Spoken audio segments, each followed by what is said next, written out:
morning. This is fourth lecture of topic biodiversity, conservation and environmental issues. Today discuss next article, causes of biodiversity losses. Causes of biodiversity losses. याचा मराठीमध्ये शब्दशः अर्थ काय होईल? जैव विविधतेच्या ऱ्हासाची कारणे. जैव विविधतेच्या ऱ्हासाची कारणे हे मराठीमध्ये शब्दशः त्याचा अर्थ होईल. एकदा टायटलचा अर्थ समजला की आपण आपल्या ओन लँग्वेज मध्ये सुद्धा आन्सर लिहू शकतो. आणि म्हणून मी मुद्दाम जाणीवपूर्वक या ठिकाणी आपल्या मदर लँग्वेज मध्ये त्याचा अर्थ सांगत असतो. Here actually there are four most important or four major causes popularly known as evil quartet. Evil quartet त्याला काय म्हणायचं? दुष्ट चौकट. दुष्ट चौकट. कारण सर्वात महत्वाची चार कारणं आहेत. and these are here and we see one by one. First about here habitat loss and fragmentation. जो काही सजीवांचा नैसर्गिक अधिवास असतो, वनस्पती असो प्राणी असो, छोटे असो किंवा मोठे असो, सर्व सजीवांचा जो नैसर्गिक राहण्याची जागा असते, अधिवास असतो, तो कोणत्याही कारणास्तव नाहीसा होणं आणि म्हणून जैवविविधता नाहीसी होते, हा पहिला कन्सेप्ट असेल habitat loss and fragmentation. Second, over exploitation. उगाचच कारण नसताना दुसऱ्यावरती जास्तीत जास्त अतिक्रमण करणं, त्याचं शोषण करणं, या कन्सेप्टला ओव्हर एक्सप्लॉयटेशन असं म्हटलं जातं. Then third, alien species invasion. Alien species invasion म्हणजे दुसऱ्या इतर प्रजातीचं आक्रमण जेव्हा होतं तेव्हा सुद्धा नैसर्गिक या ठिकाणी जैवविविधतेचा ऱ्हास होत असताना आपल्याला दिसून येतो. And last fourth one is को एक्सटिंक्शन. को म्हणजे सह. जे प्रमुख नामशेष झालेले आहेत, नाहीसे झालेले आहेत, त्याच्याबरोबर त्याच्यावरती अवलंबून असणारे इतर ज्या प्रजाती असतील त्या सुद्धा हळूहळू नामशेष होतात. कळत न कळत त्यांच्यावरती सुद्धा परिणाम होतो. त्यांची संख्या सुद्धा घटत जाते. Actually that concept is called as a co extinction. We see one by one. एक एक एक मुद्दा आपण थोडक्यामध्ये समजून घेऊया. First about habitat loss and fragmentation. आताच आपण पाहिलं, you know very well, each and every species have its own natural habitat. प्रत्येक सजीव त्याला असलेल्या पोषक वातावरणात तो सुरक्षित असतो, नैसर्गिकरित्या तो राहत असतो, तिथं आपलं जीवन जगत असतो. But here due to natural activities or artificial means man-made activities, these habitats are destroyed. नैसर्गिक अशा काही घटना घडतात, मग त्या ठिकाणी व्हॉल्कॅनिक ऍक्टिव्हिटीज असेल, एक्स्ट्रा फ्लो ऑफ वाइंड्स असतील, चक्रीवादळ वगैरे असतील, भूकंप असेल, सुनामी असेल, किंवा घनदाट जंगल असतात, थिक फॉरेस्ट, त्या ठिकाणी फायर, आग लागू शकते. या पद्धतीचं कोणतंही नैसर्गिक एखादं त्यामुळं तिथं जगत असणारे जे काही सजीव असतात त्यांना त्या ठिकाणी हानी होते, त्यांचा नैसर्गिक राहण्याची जागा नष्ट होते, त्याचा परिणाम त्या सजीवांच्या राहणीमानावरती होतो, जगण्यावरती होतो. आणि आर्टिफिशियल सुद्धा मॅनमेड म्हणजे डिफॉरेस्टेशन टेक्स प्लेस. आपण सतत नेहमी घनदाट जी जंगलं आहेत ती तोडतो, वृक्षांची तोड करतो आणि साहजिकच त्याचा परिणाम नैसर्गिक अधिवासावरती होतो.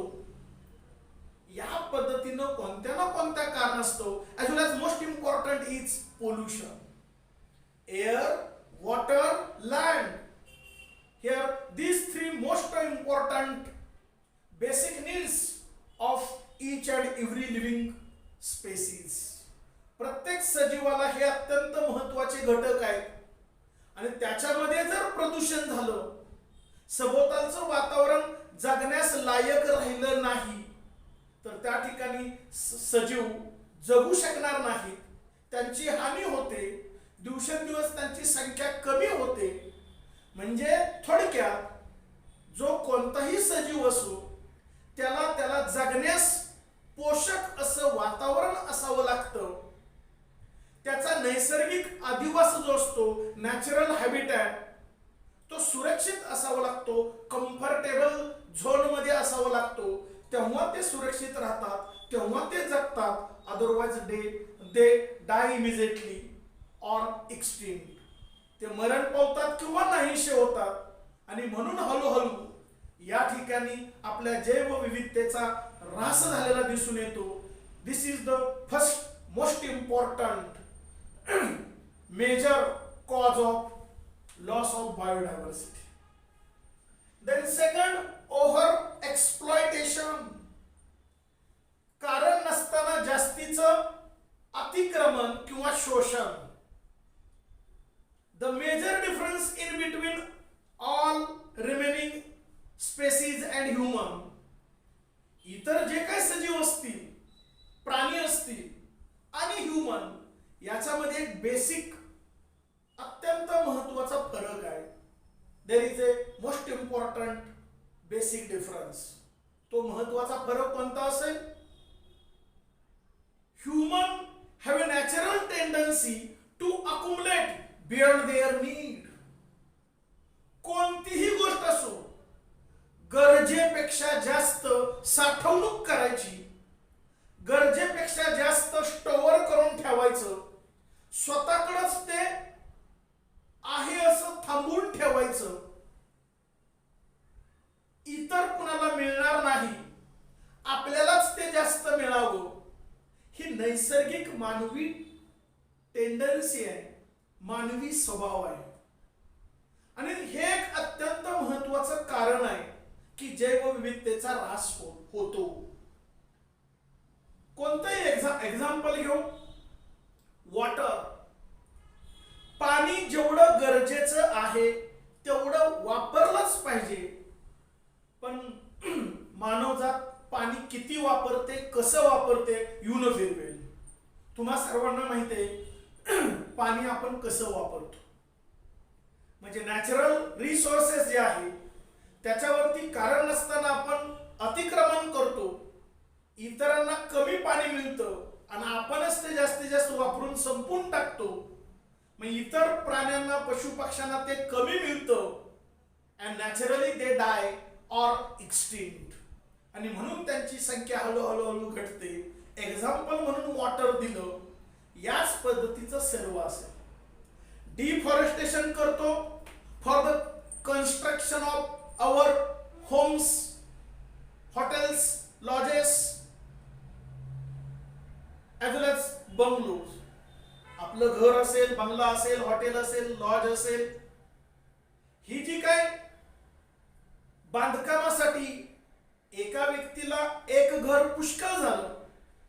पण अलीकडे टेंडन्सी झालेली आहे 2, 3, 4 फ्लॅट आपण बुक करतो, घेतो. काही गरज नाही. म्हणजे गरज नसताना जास्तीत जास्त घरं आपण निर्माण करतो. म्हणजे गरजेपेक्षा जास्त साठवणूक करणं, गरजेपेक्षा जास्त नॅचरल रिसोर्स वरती अतिक्रमण करणं, इतर पशु पक्षी प्राणी किंवा सजीवांच्या वरती अतिक्रमण करणं, साहजिकच त्यांची संख्या डे बाय डे घटते. दे मे बी एक्सटिंक्ट, ते कायमचे नष्ट सुद्धा होऊ शकतात. हे एक अत्यंत महत्वाचं कारण आहे of our loss of biodiversity.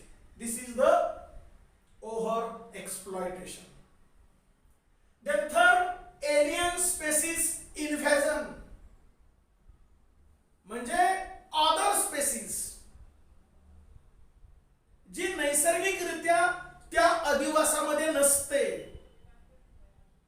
बाहेरची कोणती तरी असते. either that species introduced naturally into that ecosystem or maybe artificially introduced in that ecosystem. पूर्वीची जी काही अन्न साखळी आहे, पूर्वीचं ज्या ज्या पशु पक्षी प्राण्यांचा जो नैसर्गिक अधिवास आहे, तिथं एखादी नवीन प्रजात नैसर्गिकरित्या नसेल, आर्टिफिशियली बाहेरून ती एखादी आली, तर लोकल तिथली जी बायोडायव्हर्सिटी आहे, लोकल तिथला जो काय हॅबिटेट आहे, लोकल जे स्पेसीज आहे, त्याच्यावरती बाहेरून आलेली प्रजात काय करते, अतिक्रमण करते. आणि त्याचं अतिक्रमण लोकल जी काय बायोडायव्हर्सिटी असेल, लोकल पशु पक्षी प्राणी असतील, इकोसिस्टीम असेल, त्याच्यावरती त्याचं अतिक्रमण होतं. हार्मफुल टू लोकल इकोसिस्टीम, हे एक अत्यंत महत्वाचं कारण असू शकतं. म्हणजे उदाहरण आपलंच घ्या की या ठिकाणी घनदाट जंगल पूर्वी होती, आपण हळूहळू जंगलामध्ये प्रवेश केला. जे काय थिक फॉरेस्ट असेल, तिथली जी नैसर्गिक इकोसिस्टीम असेल, त्यांच्या दृष्टिकोनातून ह्युमन बीइंग्ज आर एलियन, कारण त्यांना ह्युमन बीइंग्ज माहिती नव्हते. आपण त्यांच्या दृष्टिकोनातून एलियन आहोत. आपण जंगलामध्ये प्रवेश केल्यानंतर इतर पशु पक्ष्यावरती अतिक्रमण केलं, त्यांना मारण्याचा प्रयत्न केला, जंगल तोड केली, प्रदूषण केलं. साहजिकच त्यांना ते हळूहळू त्रासदायक ठरलं. It leads to extinction. हळूहळू त्याचा परिणाम इतर जे पशु पक्षी प्राणी किंवा स्पेसीज आहेत, त्यांची संख्या घटू लागली. That concept is called as a here alien species invasion. तुमच्या टेक्स्टबुक मध्ये असणारं एखादं महत्वाचं एक्झाम्पल घेऊया. कॅरट ग्रास, ज्याला मराठीमध्ये गाजर गवत म्हटलं जातं. आता आपण शेती करतो, शेतीमध्ये आपल्याला हवं ते धान्य पेरलं, ते उगवलं, तर फक्त ते धान्यच उगवतं का, ते पीकच येतं का, असं होत नाही. गाजर गवताची आपण पेरणी केलेली होती का, नव्हती. नॅचरली नैसर्गिक आपोआप गाजर गवत त्या ठिकाणी उगवतं. मग हा गाजर गवत म्हणजे एलियन. म्हणजे आपण त्या आपल्या शेतामध्ये दुसरं धान्य पेरलेलं आहे, कारण नसताना गाजर गवत आपोआप तिथं उगवलं आणि इतर पिकांचं जे काय पोषक घटक असेल, पाणी असेल, हवा असेल, सूर्यप्रकाश असेल, स्वतःच खेचून घेईल आणि त्या पिकाला त्रासदायक ठरतं. अनदर एक्झाम्पल, वीड्स, तण. पिकामध्ये जे तण येतं, वीड्स, ते आपल्या पिकाला त्रास देतं. याला सुद्धा आपण एलियन म्हणूया. म्हणजे या पद्धतीनं प्रमुख पिकाला तण म्हणजे वीड त्रास देतं, किंवा गाजर गवत म्हणजे कॅरट ग्रास हे पण त्रास देतं. ते नैसर्गिक त्या ठिकाणी आपोआप उगवतं. That concept is called as a alien species invasion. ते अतिक्रमण करतं, स्वतःच सर्व घेतं, स्वतः जगतं आणि मूळ पिकाला ते त्रास देतं, हा तो कन्सेप्ट या ठिकाणी असेल एलियन स्पेसिस इन्व्हेजन. आणि म्हणून जैवविविधताचा ऱ्हास झालेला आपल्याला दिसून येतो. Then next, fourth, co-extinctions. को म्हणजे सहकार्याने किंवा बरोबर, म्हणजे एक्सटिंक्शन मीन्स नामशेष होणं, नाहीस होणं. एखादी स्पेसीज नैसर्गिकरित्या नाहीशी होत गेली किंवा आत्ताच्या वातावरणाशी ती मिळतं जुळतं करून घेऊ शकली नाही, देन नॅचरली एक्सटिंक्ट, ती आपोआप नामशेष होईल. Because each and every species have a natural tendency to suit with new environment to only for survive. प्रत्येक स्पेसीजला जर जगायचं असेल तर नवीन वातावरणाशी स्वतःला मिळतं जुळतं करून घ्यावंच लागतं. ज्या स्पेसीज बदलत्या वातावरणाला मिळतं जुळतं करून घेणार नाहीत, that can be die immediately or extinct. त्या मरण पावतील किंवा नामशेष होतील, हा निसर्गाचा नियम आहे. मग एखादी मुख्य स्पेसीज जर एक्सटिंक्ट झाली, नाहीशी झाली, तर त्याच्यावरती डिपेंड असणाऱ्या दुसऱ्या छोट्या ज्या काय स्पेसीज असतील त्यांची सुद्धा संख्या हळूहळू कमी होते. पॅरासाइट्स असतील, पॅरासाइट्स असतात, त्यांची सुद्धा संख्या हळूहळू कमी होते. म्हणजे एखादी प्रमुख स्पेसीज नामशेष झाली तर त्याच्यावरती अवलंबून असणाऱ्या दुसऱ्या काही ज्या स्पेसीज असतील त्या सुद्धा हळूहळू दिवसेंदिवस त्याची संख्या कमी कमी कमी कमी होत राहते. आणि मग बायोडायव्हर्सिटीचा साहजिकच जैवविविधतेचा ऱ्हास होतो. हे एक महत्वाचं कारण असेल को extinction. These are the four major causes of biodiversity losses. ही खरी जैवविविधतेच्या ऱ्हासाची 4 प्रमुख कारणे आहेत. हे मला वाटतंय तुम्हाला 2 मार्काला आर्टिकल पडेल बोर्ड थेरीला, write the causes of biodiversity losses. ही 4 टायटल्स महत्वाचे आणि 2-2 ओळीमध्ये त्याचं एक्सप्लेनेशन विथ एक्झाम्पल तुम्हाला त्या ठिकाणी देता आलं पाहिजे. देन हियर दिस बायोडायव्हर्सिटी, ही जी काही जैवविविधता आहे, all plant species and animal species, जी काही जैवविविधता आहे वनस्पतीच्या संदर्भात किंवा प्राण्यांच्या संदर्भात, त्याची लिस्ट जी आहे ती मेंटेन केली जाते. कॉल्ड एज ए रेड डाटा बुक. त्याला रेड डाटा बुक असं म्हटलं जातं. मग हे रजिस्टर कोण मेंटेन करतं? That register is maintain by IUCN, international Union for Conservation of Natural resources or nature.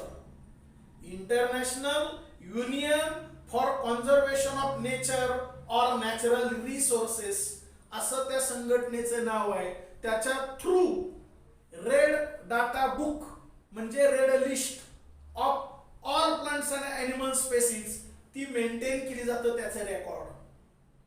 आणि त्याच्यामध्ये मग प्रमुख असे 7-8 महत्वाचे कन्सेप्ट येतील. वी सी 1 by 1 एक एक बघूया.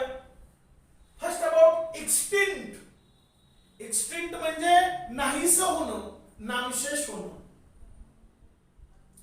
Here last individual has died or not recorded. शेवटची जी काय ती प्रजाती असेल, स्पेसीज असेल, ती कोणत्या कालखंडात किंवा केव्हा ऍक्च्युअली नाहीशी झाली, ती प्रॉपर तो कालखंड ऍक्युरेट असा सांगता येत नाही. अंदाजे ढोबळ मानानं तो सांगितला जातो. The next, extinct in wild. याचा अर्थ काय होतो? Members survive only in captivity. म्हणजे अशा काही ज्या प्रजाती असतात त्या नैसर्गिक अधिवासामध्ये जगू शकत नाहीत. त्यांना पाळावं लागतं, त्यांचं पालन पोषण करावं लागतं, त्यांचं संगोपन करावं लागतं. आपण जर त्यांचं पालन पोषण केलं तरच त्या जगतात. नैसर्गिक अधिवासामध्ये त्या फार काळ जगू शकत नाहीत. That concept is called as a extinct in wild. The next, critically endangered. Critically endangered म्हणजे काय? High risk of extinction. नामशेष होण्याची जास्त शक्यता. Few means 50 are only survive. अत्यंत कमी संख्येनं, अगदी 50 नंबर मध्ये फक्त त्या राहिलेल्या असतील. अत्यंत कमी संख्येमध्येच त्या जगलेल्या आहेत. बाकीच्या सगळ्या त्या नामशेष झालेल्या आहेत. त्या स्पेसीजला, त्या व्हरायटीला क्रिटिकली इनडेंजर्ड असं म्हटलेलं आहे. म्हणजे राहिलेल्या जर 50 डाय इमिजिएटली त्या जर मरण पावल्या तर पृथ्वीतलावरती ती व्हरायटी एक सुद्धा औषधाला सुद्धा नसेल. त्याला काय म्हणायचं? Critically endangered. The next, endangered. Endangered means rapid population declines over 50 to 70%. एकदम झपाट्यानं किंवा वेगानं ती जी कोणती प्रजाती असेल, स्पेसीज असेल, व्हरायटी असेल, 50 ते 70% वेगानं त्यांची संख्या कमी होते. That concept is called as a endangered species. The next, vulnerable species. Vulnerable species म्हणजे काय? Rapid population declines over 30 to 50%. 30 ते 50% ती जी कोणती व्हरायटी असेल, स्पेसीज असेल, अगदी झपाट्यानं त्यांची संख्या कमी होते. त्याला व्हल्नरेबल स्पेसीज असं म्हटलं जातं. नियर थ्रेटन्ड, धोक्याच्या जवळपास. बघा, species that are close to becoming threatened status near the future. म्हणजे भविष्यात ते आता कायमच्या नष्ट होतील. संभाव्य धोका. कदाचित त्या स्पेशीज भविष्यात टिकणार नाहीत, जगणार नाहीत, पूर्ण नामशेष होतील. धोक्याची घंटा. That concept is called as a near threatened. The next, list concern. List concern म्हणजे काय? Species that are pervasive and abundant after careful assessment. अशा काय व्हरायटी असतात, स्पेसीज असतात, त्यांच्यावरती जाणीवपूर्वक लक्ष द्यावं लागतं. जाणीवपूर्वक संगोपन करून त्यांना मेंटेन करावं लागतं. जसं की अलीकडे आपण टायगर, लायन यांच्यावरती फोकस करून त्यांना त्यांचा एरिया, नैसर्गिक अधिवास, प्रोहिबिटेड एरिया करतो. तिथं इतर कुणालाही जायची बंदी करतो, जेणेकरून त्यांचा नैसर्गिक अधिवास मेंटेन व्हावा आणि त्यांची संख्या वाढावी. हे महत्वाचं आहे. त्याला लिस्ट कॉन्सर्न असं म्हटलं जातं. Next, 8, data deficient. Data deficient, amount of available data related to its risk of extinction. काय म्हटलं जातं? Amount of available data. जो काही डाटा अवेलेबल आहे related to its risk of extinction म्हणजे नामशेष होण्याच्या संदर्भात ज्या काय व्हरायटी आहेत, स्पेसीज आहेत, प्रजाती आहेत, त्यांचा जो काय डाटा असेल, माहिती असेल, उपलब्ध माहिती, ही सुद्धा व्यवस्थित रेकॉर्ड मेंटेन करणं गरजेचं आहे. आणि last, not evaluated. Not evaluated म्हणजे काय? Near about 1.9 species described by scientist. शास्त्रज्ञांनी इतक्या व्हरायटी स्पेसीज डिस्क्राईब केलेल्या आहेत, but not assessed by IUCN. पण IUCN म्हणजे International Union for Conservation of Natural Resources, ही जी काय संघटना आहे, ऑर्गनायझेशन आहे, यानं त्याच्यावरती फारसा फोकस किंवा प्रकाश टाकलेला नाही. त्याच्यावर त्यांनी अजून फार काय अभ्यास केलेला नाही. मात्र शास्त्रज्ञांनी इतक्या व्हरायटी शोधून काढलेल्या आहेत. या पद्धतीनं हे कन्सेप्ट आहेत, हे बायोडायव्हर्सिटीच्या रिलेटेड आहेत, सभोवतालच्या वातावरणाच्या रिलेटेड आहेत, इन्व्हायरमेंटच्या रिलेटेड, आणि म्हणून हे या टॉपिक मध्ये फोकस करून घेतलेले आहेत. जैवविविधतेची ऱ्हासाची कारणे ही प्रमुख 4 कारणं आहेत. हे या टॉपिक मधलं तसं महत्वाचं आर्टिकल होतं. तसा टॉपिक अत्यंत साधा सोपा कॉमन आहे, पण तरी सुद्धा त्याच्यावरती चर्चा करणं गरजेचं आहे. तुम्ही जरी ओन स्टडी केला, सेल्फ स्टडी केला, प्रत्येक आर्टिकल 2दा व्यवस्थित वाचन केलं, then you already prepare this topic. तुम्ही सुद्धा सेल्फ स्टडीने हा टॉपिक प्रिपेअर करू शकता. पण तरी सुद्धा सिलेबस मध्ये आहे, डिस्कस करणं गरजेचं आहे, म्हणून या ठिकाणी आपण डिस्कशन केलं. Are you getting this? Okay, thank you.